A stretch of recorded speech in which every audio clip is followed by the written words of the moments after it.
تبارك الذي نزل الفرقان على عبده ليكون للعالمين نذيرا. جاتا ہے تو معاشرہ سدھر جاتا ہے. اور سب سے بہترین مدرسہ ماں کی گود ہے. ماں اپنے بچوں کی تربیت جیسے کرتی ہے اولاد اسی رہن اور اسی ذہن پر چلنا شروع کر دیتی ہے. تو ہم کوشش کریں علم دین کے حاصل کرنے کے لیے, علم دین کے بچوں کو لانے کے لیے. میں یہ نہیں کہہ رہا کہ ہر آدمی اپنے بچوں کو عالم بنائے, حافظ بنائے, مفتی بنائے, یہ ضروری نہیں ہے, فرض نہیں ہے. لیکن اتنا دین تو ہونا ضروری ہے, اتنا علم ہونا ضروری ہے جس سے آدمی شادی کیسے کرے, نکاح کیسے کرے, عقیقہ کیسے کرے, قربانی کیسے کرے, زکوٰۃ کیسے دے, عبادات کیسے کرے. ورنہ آدمی کو کیا معلوم ہوگا کون سی عبادت کیسے کرے, کیا پتا چلے گا. ایسی عبادت کرو گویا کہ تم کو اللہ دیکھ رہا ہے, تم اللہ کو دیکھ رہے. ایسی عبادت میں کیفیت ہونا چاہیے. اللہ کے نبی نے ارشاد فرمایا ان تعبد اللہ کانک تراہ, تو ایسی عبادت کر گویا تو اللہ کو دیکھ رہا ہے. ایسی کیفیت میں عبادت ہونا چاہیے. اگر یہ صلاحیت بھی نہیں ہے تو کم سے کم تو ایسی عبادت کرنے کی کوشش کر کہ تجھے اللہ دیکھ رہا ہے. یہ کیفیت ہونا چاہیے. تب ہماری عبادت عبادت بنے گی, عبادت میں حلاوت آئے گی, چاشنی آئے گی, ایک سری آئے گی, خشوع و خضوع آئے گی. للہیت کے ساتھ, اخلاص کے ساتھ, دنیا کو بالکل پیچھے پھینک کر عبادت میں ایسے کھڑے ہو جانا کہ میں اللہ کے سامنے کھڑا ہوا ہوں, وہ پروردگار مجھے دیکھ رہا ہے. کوئی ایسی حرکت نہیں ہونا چاہیے. لیکن بات مساجد میں نماز کو جانے پہ اتفاق ہوتا ہے دیکھنے کا, لوگ کیسی کیسی حرکتیں کرتے رہتے ہیں. اپنے جسموں کو کھجاتے رہتے ہیں, داڑھی میں ہاتھ ڈالتے رہتے ہیں, کپڑوں کو نیچے اوپر کرتے رہتے ہیں. نماز کی حالت میں کوئی آدمی ایک ہی عمل کو 3 مرتبہ جب کرتا ہے تو نماز فاسد ہو جاتی ہے, نماز ختم ہو جاتی ہے. کوئی بھی عمل ہو, ایک مرتبہ کرنے کی گنجائش ہے. کیا عمل ایک مرتبہ؟ مثال کے طور پہ آپ کے جسم میں کہیں کھجا رہا, آپ نے ایک مرتبہ کھجا لیا تو ختم. اسی مقام پہ آپ نے 3 مرتبہ کھجا لیا, ایک مرتبہ کھجا لیا چھوڑ دیا, پھر اسی مقام 3 مرتبہ کھجانا شروع کر دیا, ایک کے بعد دیگر, تو نماز ختم ہو جاتی. فون آ گیا, اتفاق سے چالو تھا فون, تو ایک مرتبہ کے اندر, اس کو عمل خلیل کہتے ہیں, ایک مرتبہ میں آپ فون کو بند کر سکتے ہیں. فوری ہاتھ ڈال کے بٹن دبا کے فون بند کر دینا. بار بار اگر آپ بند کرنے کی کوشش کریں گے تو نماز ختم ہو جائے, نماز ٹوٹ جائے. یہ مسائل ہے. تو یہ مسائل کب معلوم ہوں گے آدمی کو؟ جب علم دین حاصل کرے گا, علم دین کی طرف آئے گا, جب معلوم ہوگا. میں تو یہ 2-3 مثالیں آپ کو مثال کے لیے بتا دیا, ورنہ علم دین کا ہونا بہت ضروری ہے. ایسے ضروری ہے جیسے آدمی کے جسم کے اندر پیجامہ, پینٹ, لنگی, تہبند جیسے ضروری ہے, ایسے ہی ضروری ہے. ابھی کتنا ضروری ہے پینٹ اور پیجامہ؟ کسی آدمی کو بول کے دیکھ لو, 1 لاکھ روپے لے لے, مسجد سے پولیس اسٹیشن تک خالی ننگا جا کے آتا, بغیر پیجامے بغیر پینٹ کے جاتا کہ دیکھو. 1 لاکھ کمانے کے لیے 1 مہینے بھی نہیں کماتا آدمی, 5 منٹ نہیں مل جاتے پیسے. کوئی تیار نہیں ہوگا ننگا جانے کے لیے, کیونکہ یہ ضروری ہے. جیسے لباس ضروری ہے ایسے ہی علم دین ضروری ہے. اس کے بغیر جیسے آدمی نہیں رہ سکتا, ایسے ہی علم دین حاصل کرے بغیر نہیں رہ سکتا. اسی لیے اس کو فرض کہا گیا. جیسے کپڑے کا پہننا فرض ہے, ایسے ہی علم دین کا حاصل کرنا بھی فرض ہے. حضور نے حدیث میں ارشاد فرمایا طلب العلم فریضۃ علی کل مسلم و مسلمہ. علم دین کا حاصل کرنا ہر مسلمان مرد و عورت پر فرض ہے, ضروری ہے. جیسے تہبند ضروری ہے. ابھی 1 آدھ مرتبہ بغیر پیجامے کے, بغیر تہبند کے آدمی رہ سکتے, مگر بغیر علم کے نہیں رہ سکتے. آپ بولیں گے وہ کب؟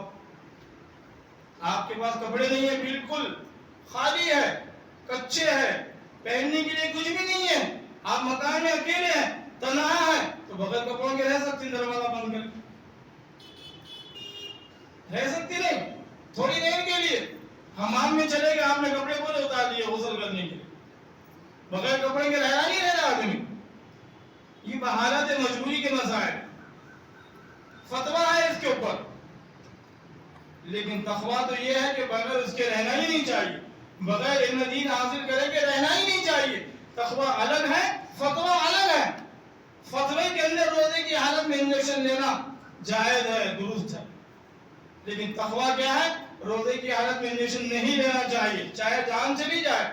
روزے کی حالت میں اللہ کے پاس بندہ پہنچ جائے گا اور کہے گا اللہ میں بغیر کچھ کھائے پیے کے روزے کی حالت میں آپ کے پاس آیا ہوں، آپ ہی کے سامنے جنت میں روزہ افطار کر لوں گا، مر جائے گا لیکن انجیکشن نہیں لے گا۔ یہ ہے تقویٰ، وہ ہے فتویٰ۔ تو یہ تمام چیزیں کب معلوم ہوگی؟ میں نے تو ایک دو چیزیں مثال کے لیے دے دیا، آج بھی علم دین حاصل کرنے کا جذبہ اور شوق ہے، اپنے اساتذہ سے آج بھی مسائل پوچھتے رہتا ہوں۔ تو ہم علم دین کی طرف آئیں، اپنے بچوں کو بھی لائیں، خود بھی آئیں۔ ایسا نہیں کہ ہم بڑے ہو گئے اب کیسا علم دین حاصل کرنا، 50 سال کے ہو گئے اب حاصل نہیں کر سکتے، ایسا نہیں ہے۔ بڑے بڑے صحابہ کرام آ کر نبی اکرم صلی اللہ علیہ وسلم کی خدمت میں بیٹھ کر علم دین حاصل کرتے تھے، اور عنقریب میں انشاءاللہ میں اپنے مکان پر یا مسجد میں تعلیم بالغان کا سلسلہ شروع کرنے والا ہوں، بغیر کسی فیس کے، نوجوانوں کے لیے۔ کچھ نوجوانوں نے اصرار بھی کیا ہے 2-4 دن 8 دن پہلے، میں نے کہا طلباء کو جمع کرو، نوجوانوں کو انشاءاللہ آپ کو ایسا سمجھائیں گے، ایسا پڑھائیں گے، انشاءاللہ 1 مہینے میں آپ کو 1 سال کی تعلیم دیں گے انشاءاللہ، ایسے انداز سے آپ کو سمجھایا جائے۔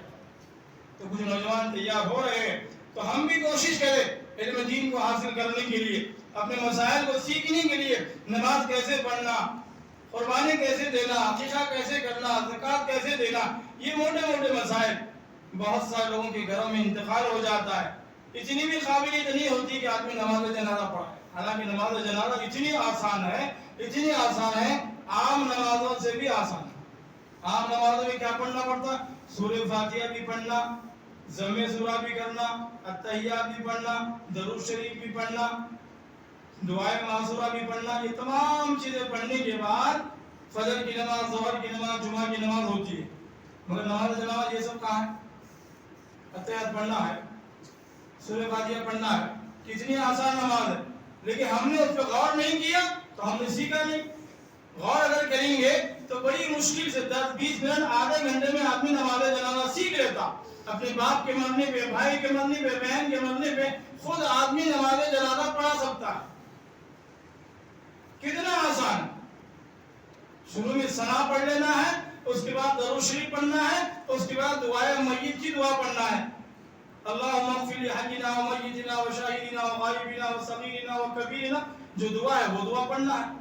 ثنا، درود اور دعائے میت 3 پڑھنے کے بعد السلام علیکم ورحمۃ اللہ، السلام علیکم ورحمۃ اللہ، نماز جنازہ ہو گئی۔ اور وہ بھی فرض کفایہ ہے، نماز جنازہ بھی فرض کفایہ ہے، اور اس کا غسل، اس کی تدفین ہونا یہ بھی فرض کفایہ ہی ہے۔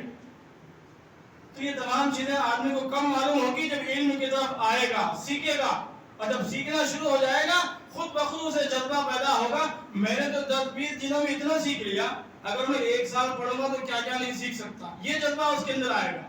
تو اس لیے ہم سوچیں، غور و فکر کریں، معاشرے کے اندر جو خرابیاں پیدا ہو رہی ہیں وہ علم کے نہ ہونے کی وجہ سے، نبی کے طریقے کے نہ ہونے کی وجہ سے، اللہ کے احکام پر نہ چلنے کی وجہ سے خودکشیاں ہو رہی ہے، جھگڑے ہو رہے ہیں، فساد ہو رہے ہیں، طلاق ہو رہا ہے، خلا ہو رہا ہے، یہ تمام چیزیں علم کے نہ ہونے کی وجہ سے ہو رہے ہیں۔ علم آ جاتا ہے تو تمام چیزیں ختم ہو جاتی ہے، کیونکہ علم کیا چیز ہے؟ علم اللہ کا نور ہے، اور نور سب کو نہیں ملتا۔ العلم نور من الہی، علم اللہ کا نور ہوتا ہے، اللہ اپنا نور جسے دینا چاہتے ہیں اسے دے دیتے ہیں۔ ہماری طلب بھی ہونا، کوشش بھی ہونا، تمنا بھی ہونا، التجا بھی ہونا، تبھی مل جاتی ہے۔ اپنی جان کو، مال کو آدمی صحیح خرچ کرے گا تو علم کی بدولت ہی خرچ کرے گا، علم کی وجہ سے صحیح صرف کرے گا، ورنہ اسے کیا معلوم ہے شیطان بہکا رہا ہے، یہ عمل کر رہے، یہ عمل کر رہے، آدمی کر رہا۔ شیطان کے اوپر غلبہ حاصل کرنا یہی تو کمال ہے۔ سستی ڈالے گا، ٹھنڈے پانی سے وضو کرنے سے روکے گا۔ ہم تو کبھی کبھی سردی کے زمانے میں ٹھنڈے پانی سے وضو کرنے شیطان ڈراتا ہے، وسوسے ڈالتا ہے، تو میں تو یہ زبان سے کہہ کے وضو بناتا ہوں، ٹھنڈے پانی سے ڈرا رہا، اب تو 11 سے لے کے ٹھنڈے پانی سے وضو بناتا ہوں، اور ٹھنڈا ہے، تیرے کو تو اب چت کرنا ہے، یہ کہہ کے وضو بناتا ہوں۔